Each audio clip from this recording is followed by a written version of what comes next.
A very good morning, ladies and gentlemen. We come from Universiti Tunku Abdul Rahman. My name is Woodcat. Allow me to introduce my group members. This is John, Edward, Chinyao, and Karjun. We have recently initiated coverage on Sunway Real Estate Investment Trust with a buy recommendation at a target price of 142. We are pleased to be here today to present to you the key points of our report that focuses on 6 rationale behind our recommendation. Alright, first we'll give you a brief introduction to SunREIT. SunREIT is a diversified REIT. Its sponsor, Sunway Berhad, has 40 years of real estate development experience. SunREIT's gross revenue is just above 400 million and their net profit is just above 200 million. Moving on. Their assets are located throughout Peninsular Malaysia which have high growth and is diversified across retail, hotel, office and medical centre. The two main revenue generators are Sunway Pyramid Shopping Mall and Sunway Resort Hotel and Spa, both generating 65% and 11% of total revenue at the end of the second quarter 2014. These are the remainders of SunREIT's assets. The highlighted assets indicated, these are all part of an integrated township or development, or that they are in close proximity to one another. Next, I'll walk you through the rationale for our buy recommendations. First, there are 6 important key points in this sector. First being, SunREIT is a large, liquid and defensive REIT. It is large because of its market cap of 3.8 billion, liquid because of its daily volume of 1.37, and free float of 33% indicating high investability. It is defensive because of its low beta of 0.61 and a yield of 6.12. It is also important to note that most of the malls in Malaysia and most of the malls in the suburbs tend to be more resilient against pandemic diseases as well as market recessions. Moving on. The second rationale is its unique features. SunREIT has several unique features, the first one being integrated township. SunREIT is the only Malaysian REIT that manages an integrated township. And it is through this integrated township that it could achieve synergy, and this synergy enables the properties in the township to actually perform better than if they are actually standalone assets. Secondly, SunREIT manages a diversified portfolio of medical, hotel, retail and office assets. This diversification cushions SunREIT against a downturn in any particular segment. Thirdly, the master lease arrangements that is used by the hotel and the medical centre reduces the earnings volatility of SunREIT. This is achieved by limiting its downside risk whilst allowing it to have some portion of the upside potential in rental reversion with revenue certainty until 2020 for the hotels and 2022 for the medical centre. Third, SunREIT has 2 organic growth drivers, the first one being asset management initiatives and the second one being asset enhancement initiatives. The AMI is aimed at enhancing rental reversion rates and operational efficiency, whereas the AEI is aimed at increasing net lettable area and rental rates through refurbishment and expansion. SunREIT has executed both and it has demonstrated its strong track record in achieving both of the objectives. The first one, SunREIT has achieved a healthy double-digit rental reversion rates and maintained healthy occupancy rates. As for the AEI, SunREIT has demonstrated its ability in achieving healthy ROI through several refurbishments that it has already undertaken. With this, we believe that SunREIT should be able to continue to drive organic growth. Moving on to inorganic growth driver. While the REIT intends to derive growth through inorganic growth driver, historically the trust has actually acquired several significant acquisitions since listing. In the year of 2011, they acquired Sunway Putra Place, which is currently under major refurbishment. Well, upon the completion of refurbishment in the early next year, this property is expected to boost the trust's earnings. Besides that, the acquisition of Sunway Medical Centre provides new income stream to the trust under the master lease agreement. Not only that, the trust also enjoys right of first refusal, allowing it to benefit from a strong pipeline of potential asset injection. The assets include assets in Bandar Sunway such as Sunway University, Monash University, and also the Sunway Pizza Shopping Mall. But do note that all of these assets are actually occupied and generating revenue as well. 3rd point, which is capital management and debt headroom. Well, as shown by the chart on the left, realize that almost 80% of trust debt consists of fixed rate debt. Hence, an increase in interest rate should have minimal impact on the trust earning. Besides that, with respect to the chart on the right, the trust forecast gearing ratio is still far from a trust comfort limit of 40% and a statutory limit of 50%. Hence, at the current gearing level of 31%, the trust still has a net headroom of around 1 billion, which it can utilize to finance future acquisition. Well, moving on to supportive valuation, our target price is supported by two valuation methods, which are discounted dividend model and also the multiple valuations, which comprises the price over NAV, also the price PE ratio. Our target price is RM1.42, which translates to a PE 17.8 times FY14, PE 16.7 times FY15, and also a yield of 6.3% FY15. Well, we move on to the multiples valuations, which we include three comparables, where all of them are retail-focused REIT with market cap over RM2 billion. Well, from the PE ratio, you obtain the resultant price of RM21 to RM55. While for the price to book multiple, we get a resultant price of RM28 to RM34. We also use DDM to value REIT as it pay out most of its earnings as distributions. We built a financial model to forecast the earnings and distributions over the next 5 years.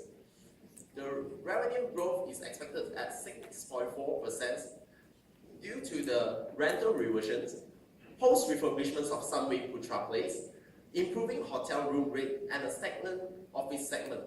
Margins are expected to decrease due to cost hike, partially mitigated by post-refurbishment of AI completed energy-saving AI in Sunway Pyramid.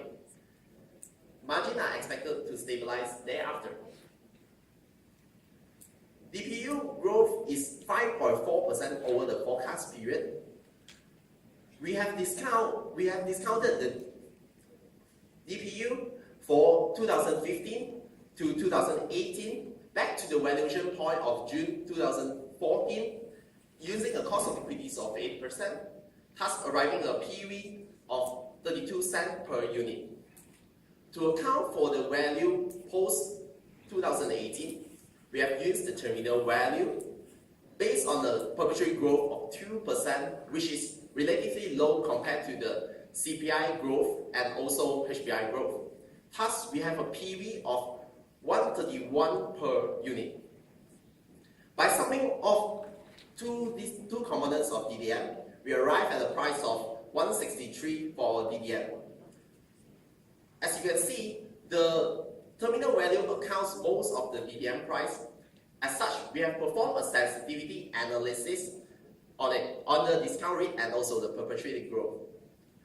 The sensitivity table shows a range of 125 to 239 spread across our DDM value of 163.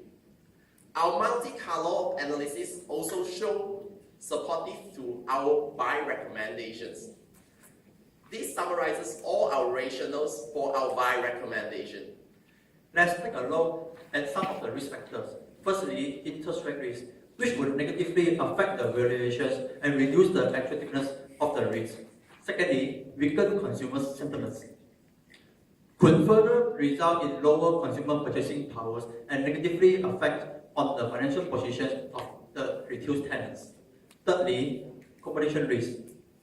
In the last quarter of 2013, the supply of office space was increased sharply. This will exert pressures on rental in this segment. Next, regulatory risk. It's uncertain whether the government would implement its further fiscal consolidation initiative. However, these risks are mitigated by several factors, such as 78% of it is fixed risk and the effect of Visit Malaysia 2014. Also, the new hotels and retail malls in different areas. In conclusion, let's have a recap on the rationale behind our buy recommendation. We have 6 rationales here, the first one being large, liquid and defensive, unique features, organic and inorganic growth drivers, capital management and debt headroom, and supportive valuation. With that, we reiterate our buy recommendation on Sunway Real Estate Investment Trust at a target price of 142. Thank you for your kind attention. We are pleased to take your questions now.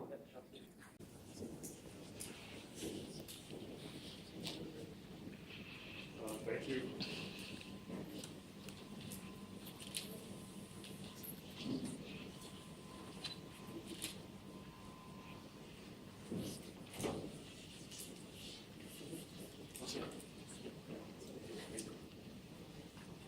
Thank you for the presentation.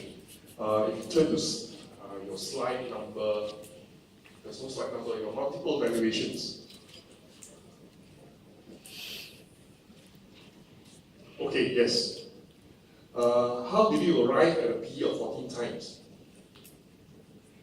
Because the peers are all trading at 15, 19, and 17 times. So what made you choose 14 times?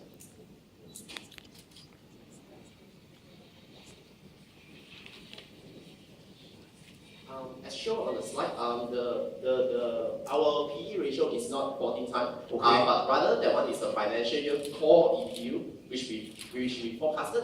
So we use it multiplied by the forward PR of the comparable, then we get the resultant price of the Sun REIT if it's traded at comparable REIT PR.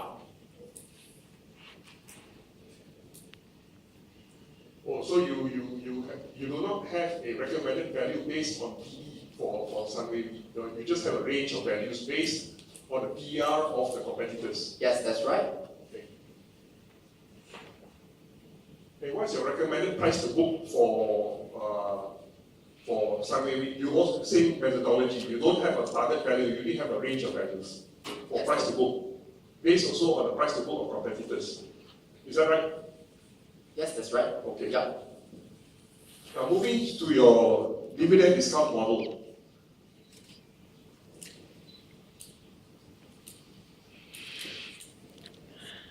Your forecast period is actually 4 years. Our forecast period is 5 years, but we're using the point of valuation at 2014. That's why we only discounted 4 years cash flow from the in the future. And then after that, you have used a perpetual rate assumption. Yes, that's correct. Can you just move up one slide?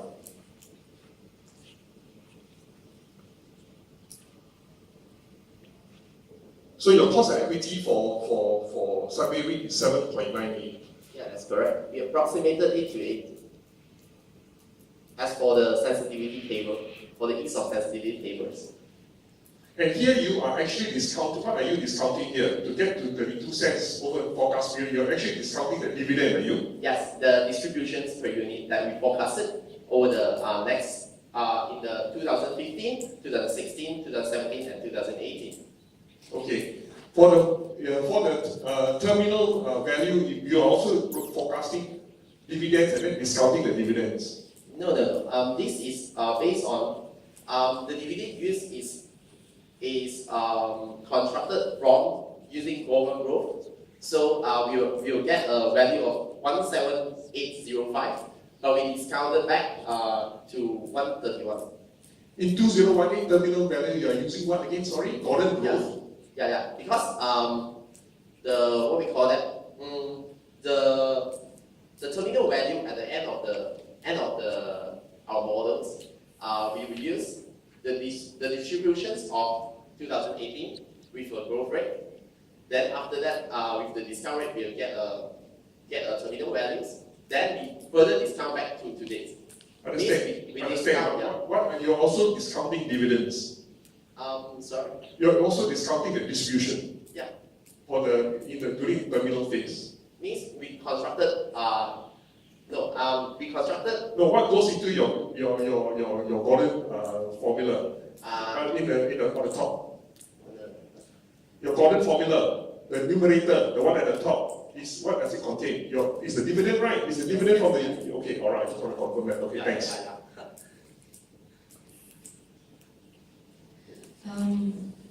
Just a question on the recommendation of buying. Okay. Your upside is about 10% to your price target. In terms of the competitors, what sort of upside are you looking at? Because I want to make comparison between Sunway REITs and the other players. Have you done any comparisons? We haven't done that comparison, but I think that it is a good field that we can further study into. So we might just want to let you know afterwards. Because you gave a range, right?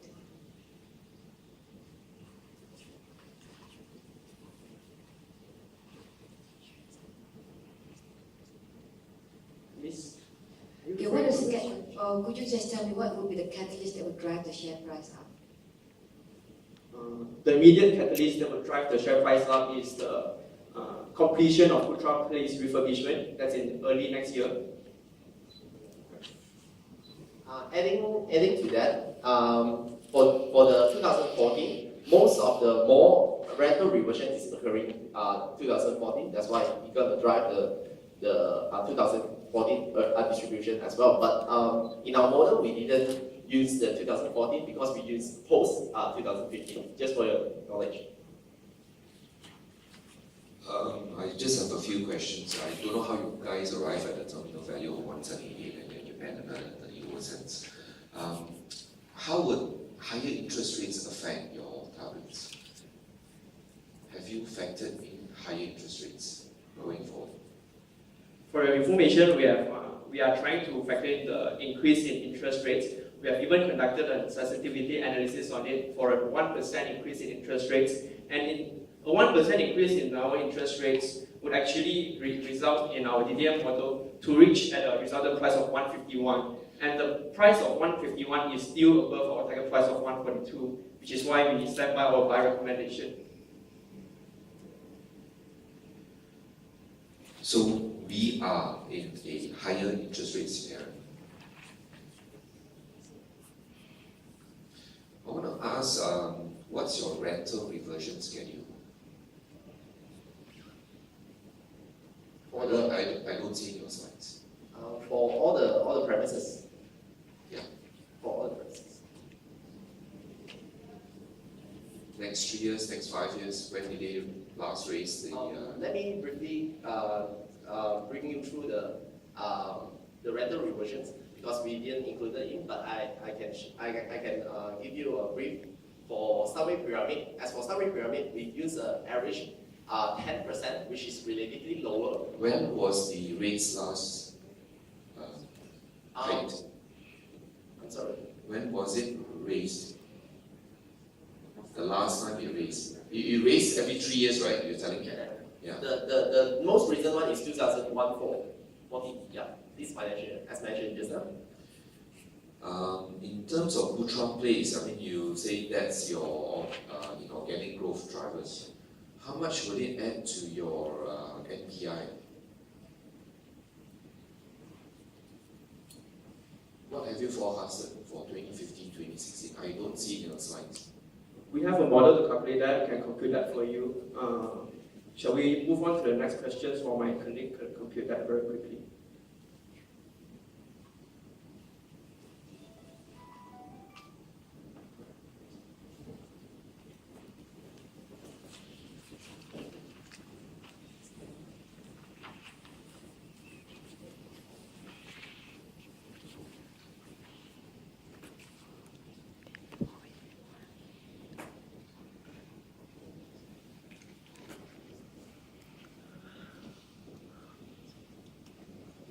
If you were to take just one valuation parameter, which valuation parameter would you, because you have valued this Sunway REIT with 3 different methods, right? If you were just to take one valuation parameter, okay, what would you, which one would it be? And what would be your recommended value for the REIT? I know you have used your DDM, right? So is that, are you saying that DDM is your preferred valuation method? So to be comprehensive, we have tried to use 3 methods, so that one method is not too biased to another. But if we really have to choose one, that's going to be the DDM. But also, based on the wide range provided by the DDM models, we will one step below because we think that as for our target price.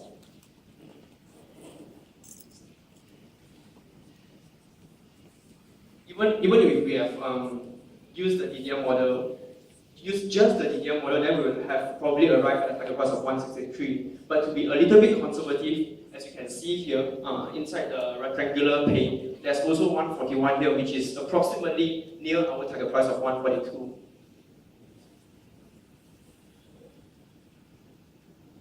Also, your target price, your recommended target price is actually 142. Yes, or we have arrived at our target price of 142, having after used the three valuation methodologies and use the football field to actually determine which one is our target price. So how do you pick the 142? Because your DDM, your recommended DDM is how much? 1.63, and yet you didn't take 1.63, you chose 142. So why did you choose 142? Okay, from the DDM, we actually conducted a sensitivity analysis to get the range of DDM prices. And from there, we can get the 1.25 and 2.39, and it is from there that we construct the range. No, go back to the table. From the table. This one? Yes. Right. So your cost of equity just now was it 8%? Yep. Yes. And then with 2% potential growth, you actually arrived at 163. Yes. Well, you didn't take 163, but you took 141. And how did you took a discount, of course, to DDM value, but why did you take the discount to the DDM value? But I just want to know your thinking that went into how you got 141. So we got it to 142. Okay, 142. Yeah, having after used the three valuation methods. The first method will be the valuation, multiples valuation, whereas the second will be the DDM. From DDM, right, as you can see from the sensitivity table, that's where we get our range. That's from where we get our range, and we try to get an average of all the three methods. One method that crosses all the three methodologies, and from there we think that 142 is a fair value for the target price. Okay, just wondering, when you came with a recommendation of buy, did you look at the macro situation? I think we're talking about rising interest rate environment. So how does, the papers on Friday actually, the staff paper on Friday actually suggested that ZE and Yellen has actually hinted very strongly about an increase in interest rates. However, we think that this wouldn't affect our recommendation for a lot. The first reason being, Sunbridge's debt structure is 22% variable. It has got 78% fixed, and the increase in interest rates would have minimal impact to the cost of borrowing. Following on that, what's your debt profile? 22% variable, yeah, but when is your debt profile or the payment period over the next 5 years? If you're going to go on that argument.